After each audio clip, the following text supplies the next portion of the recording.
Hi. Hi, this is the secret to clarifying confusion. This is JR. Hi, With Tara. with Hello. Rana. Hi. The experience of life can range between clarity and confusion. Confusion is an essential stage of the process of learning. Or confusion can be humbling and intriguing, yet also very challenging. So the following secret to clarify confusion may be distinctly valuable to you. It is for me. You don't know what it says yet. I don't. It doesn't matter. Confusion is not the same as mere surprise. Confusion requires both a surprising new experience as well as a prior model of how life is, with the new experience challenging the old model. Confusion involves a failing of the prior model of how life could be to predict whatever surprising new development just happened. So confusion is an experience that indicates a new opportunity to learn something that goes beyond whatever prior model or models may have previously been sufficient. That makes sense. Okay. Yeah. Some of the responses that may arise after... Is that clear? Yes. Oh. It's not confusing? No. Are you sure? No. Some of the responses that may arise after an experience of confusion include embarrassment. Oh my God, I'm so embarrassed. Right now? Yeah. Really? Withdrawal. Blame. You are so wrong. Argumentativeness. No, I'm not. Yes, you are. Defensiveness. You bum. I'm doing it for a good reason, though. No, you're not. Anger. You're just. Yeah. That was you couldn't see, but she was pointing her finger, like jabbing it in the air. Like if that was my face, it would have been poked. Resentment, because she poked me and she shouldn't have. Ill will, vilifying, animosity, hatred, shaming, despair. Despair and desperate hoping. This could work, don't you think? I mean, what do you think? Dear Lord, help me. Are you praying again? I'm praying. Is that like desperate hoping? Yes. Okay. Some of the responses that may arise after an experience of confusion include, I'm going to repeat these, embarrassment, withdrawal, blame, argumentativeness, defensiveness, anger, resentment, ill will, vilifying, animosity, hatred, shaming, despair, and desperate hoping. Those are all like activities, basically. I'm presenting those as things to do, like things you can do. Responses, activities, behaviors. Embarrassment is like a behavior. It is. Did you get that? I did. It's like a behavior. I don't really understand it, but I think I got it. Well, withdrawal, when I say withdrawal, like withdrawing. And when I say blame, I mean like blaming. Like, you know whose fault this is, really? It's, and then you identify whoever's fault it is. Really. Oh, okay, because I was getting confused. Well, that's a problem. Don't ever get confused.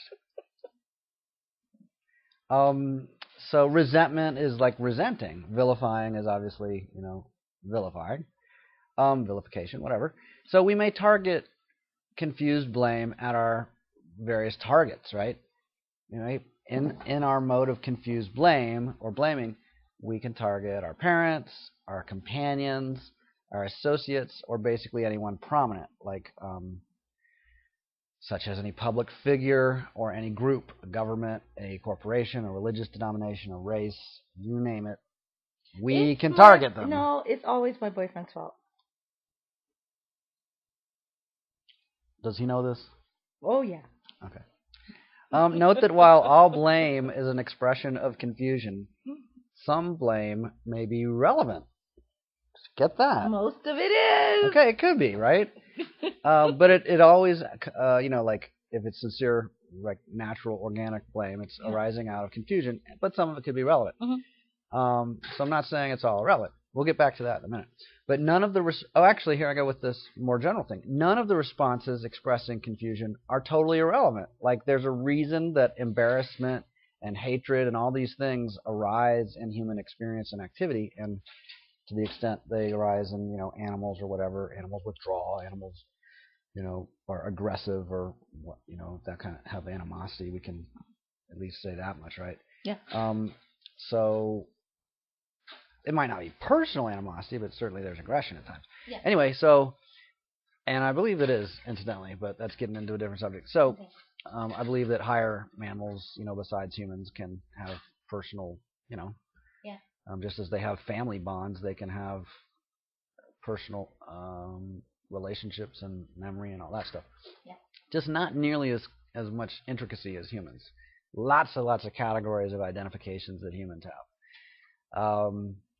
We are really good at what's that called? Like points, like when you count. Keeping score. We're really good at keeping score, and that's actually one of the huge advantages to human social organization over the social organization of bees or ants or something, which are intricate and amazing and fantastic. Yes. But human social organization has like these incredible range of variations, given that we keep score really well. We take life personally. We have that capacity. Now it doesn't always work that well. No. So. We might blame a public figure or a group, whatever, and that could be relevant. Mm-hmm. All of the responses expressing confusion could be relevant in some instance. Each has its relevance. Each has its applicability, right? Yes. And we could actually list through a couple examples, but I'm going to just presume that that's not of great interest. You know, whoever's listening to this, and you, Cara, some instance of blame being relevant. Yes. You've been blamed at times where you're like, yeah. Yeah. So none of the expressions of confusion, though, blame, resentment, despair, animosity, all that, none of them are clarity. No. So that's actually what I want to distinguish in confusion, distinguish clarity. None of those expressions are clarity. So they have their relevance. They have their value. They're just not clarity. Further, clarity is not just the absence of confusion. Clarity is, ironically, the fulfillment of the opportunity to learn, which has been presented by an experience of confusion. I'm confused. So be clear that distinguishing confusion is not another instance of shaming. Distinguishing confusion is not shaming shame, or blaming blame, or condemning condemnation, or vilifying vilification. Distinguishing confusion is clarifying all of those as well, all those responses, recognizing the value of those prior models of behavior, or those prior forms of behavior, but also acknowledging that other behaviors may be relevant now and into the future. I agree. You sure this isn't personal? It has nothing to do with the events earlier today. It is everything. Okay, well, I did write it this evening, so I could credit you with being a Looney Tune. Thank you so much. I'm glad you had a breakthrough. That's exactly what I was going to say. For providing a context in which I would write this thing. But, this is awesome. Yep. Thank you. I love you. You're amazing. Thank you. You're welcome. So now beyond reactive responses and confusion, all of which have their relative value, gratitude, all sorts of stuff has relative value besides reactive confusion responses. Yeah. We can intentionally create stuff, like an acknowledgement. Now I'm getting off of the little script, but you know this. I know this. You just did. Yeah. So there's also the possibility of actual learning, or even creation, as I was just saying. But how about just like nothing learning? From nothing learning. Or from, let me put this in like regular talk, from no presumptions, no specific presumptions, like just, curiosity. Yeah. Then learning, or really intrigue, even beyond curiosity. Something surprising, even confusing, can be intriguing or not, and there can be learning as a result of that. Yeah. So here's the possibility of clarifying what before may have seemed confusing. Here it is. Okay. Confusion and all expressions of confusion, like negative reactions, those are all valuable things. Yes, sometimes, and they're all limited.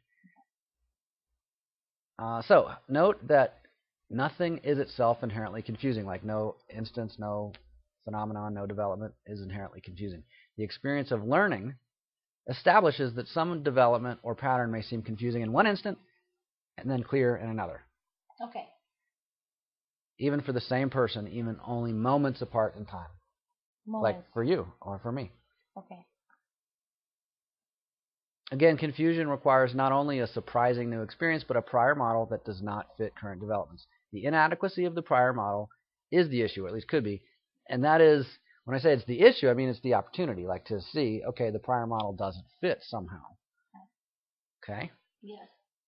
And in language, the prior model may be something like, well, here's how people are, or here's how relationships are supposed to be, or here's how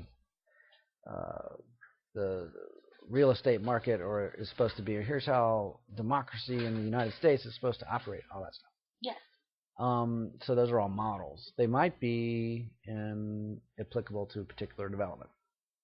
So here is the secret to clarifying confusion. Recognize that the surprising new experience may be something to simply accept. Yes. And further, the old model, as valuable and relevant as it may have been at some time, may not be as valuable or relevant now as some other model, or even no model at all. Okay. It's kind of a relief, huh? The secret to clarifying confusion is recognizing the presence of an old model that did not predict whatever surprising new development arose, and then opening to learning. That's it. You're amazing.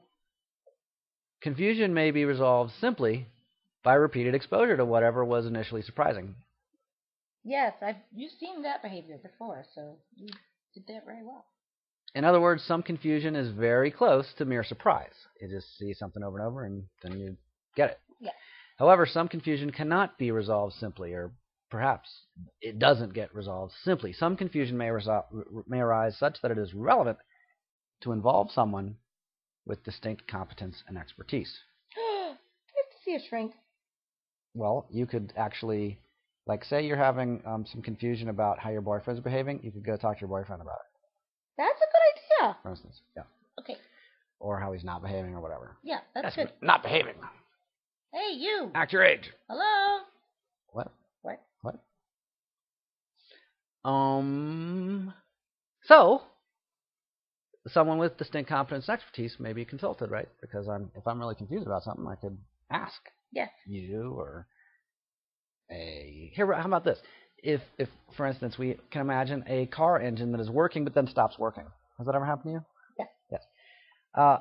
If I know at least a little about car engines, but I do not know enough about car engines to resolve or even understand a particular challenge, like something happens, I'm like, okay, that's beyond my competence. Yes.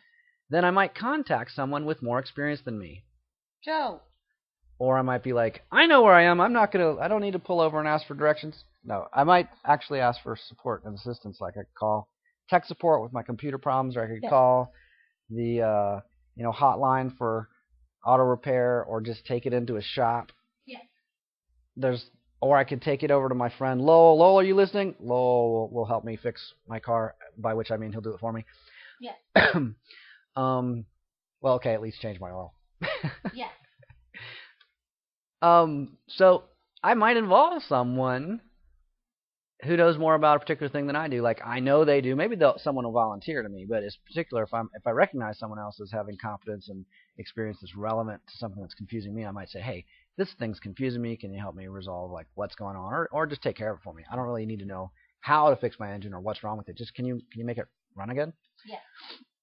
So I might eventually learn a lot about car engines, but that is not essential, right? No. Confusion doesn't require clarification. Confusion tends to result in people taking some new action, right? Yes. Something new that isn't like given by a prior model. Oh, I need to go and talk to my what am I going to do with this? I don't know. Oh, I'll ask my friend who knows how to repair cars, right? Yes. Or something like that. Or somebody who's not my friend. I might hire someone to repair my car. Yes. So just because I'm confused about something does not mean that I should be clear about it. That's one of the things that kind of goes with the embarrassment thing. Yes. Oh, I shouldn't be confused. I should be. Well, what if I am confused? Then I'm confused. That's it. You're confused. Yeah. So just because I'm confused about something does not mean I should be clear. Maybe I just want the car to work again, and I'm not interested really in learning how or why. Confusion is merely an opportunity to learn. It's not like that I have to. It's an opportunity. However, most fundamentally, confusion is an opportunity to adapt. In other words, confusion is just a type of surprise. Yeah, I get it. The existence of some prior model that is apparently not relevant is itself irrelevant or not especially relevant. Confusion is just a type of surprise. It is. Can you get that? Yeah. So confusion ultimately is just a surprising new thing plus an irrelevant prior model. Okay. Mix the prior model that's irrelevant together with something new and surprising, and there's confusion. So that's all confusion is. It's just an opportunity to adapt, just like any other surprise, really. The irrelevant prior model is functionally irrelevant. Learning is just one type of adapting. Now, here's a twist. Other forms of adapting include embarrassment, withdrawal, Yes. blame, argumentativeness, Yes. defensiveness, Yes. anger, resentment, Yes. ill will, raising your voice, vilifying, animosity, hatred, shaming, despair, and desperate hoping. Desperate. Desperate hoping. Like, once we just elect the right person and they pass the right law, then the politicians will save us from economics. Oh. That's usually the kind of... I mean, the desperate hope could be something like, I don't know, I hope she'll change. What? Well, that's like a... It's not really... It's like, when I say desperate hoping, I really mean resigned hoping. Okay. Complacent hoping. Well, I'm sure eventually she'll change, or I hope she'll change. She's really smart. Like, I love that tone of voice I'm doing. I'm sure she'll change. I'm sure. Aren't you sure? Are you sure? Because I'm sure, and it's that I'm sure that actually doesn't sound very certain. Oh, okay, somehow. I get it. Note that all responses to confusion are all adaptive to some circumstance. Even blame, anger, animosity, all that stuff. Clarifying which response is relevant is called, by me, learning. Which response is relevant? I don't know. Let's find out. Ongoingly. Sometimes the only relevant response is discarding some prior model, like rejecting it, and being open to being repeatedly surprised. Until repeatedly, surprise, surprise, surprise, until a pattern recognizable as simple suddenly arises from apparent complexity and confusion. Okay. Suddenly. Like now. No. Or not yet. Could be later. Now. That would work. Okay. Okay, I'm done. That's Any it? comment? Okay. On the recording? Comment Okay. while it's still recording? The comment is that women who are like me and pretty smart but do silly things should have a very brilliant boyfriend. That's all. Well, you should go out and find one of those, huh? Don't you think? I think I did. You think you did? All right. What did you call yourself? Women who are what? Really smart. Really smart and brilliant? And brilliant and do silly things. Oh, really smart and do silly things. They should get a brilliant boyfriend. Yeah, Okay. because it keeps things clear. Clear. Cool. All right. That's the news. Good night.